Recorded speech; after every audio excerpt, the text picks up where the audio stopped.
Ou homenagem ao Papa que criou esse evento. Quase 30 anos. Apesar dele ter nascido numa cidadezinha, foi em Cracóvia, que era o João Paulo II desapareceu. Lá a menina tá procurando, esperando até não sei que hora, doida para ela pegar meu bombom, né? E onde ela for, vai querer abrir. E aí, tá bom, mas bombom, né? Leico, é leico? Leico.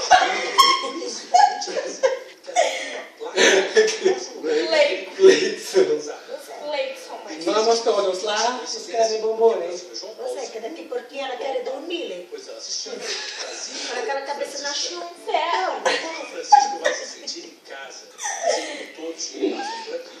Cracóvia é a cidade mais católica do país mais católico da Europa. Aonde? A Europa é mais católica? Ele estava sendo aqui, conta bem essa história.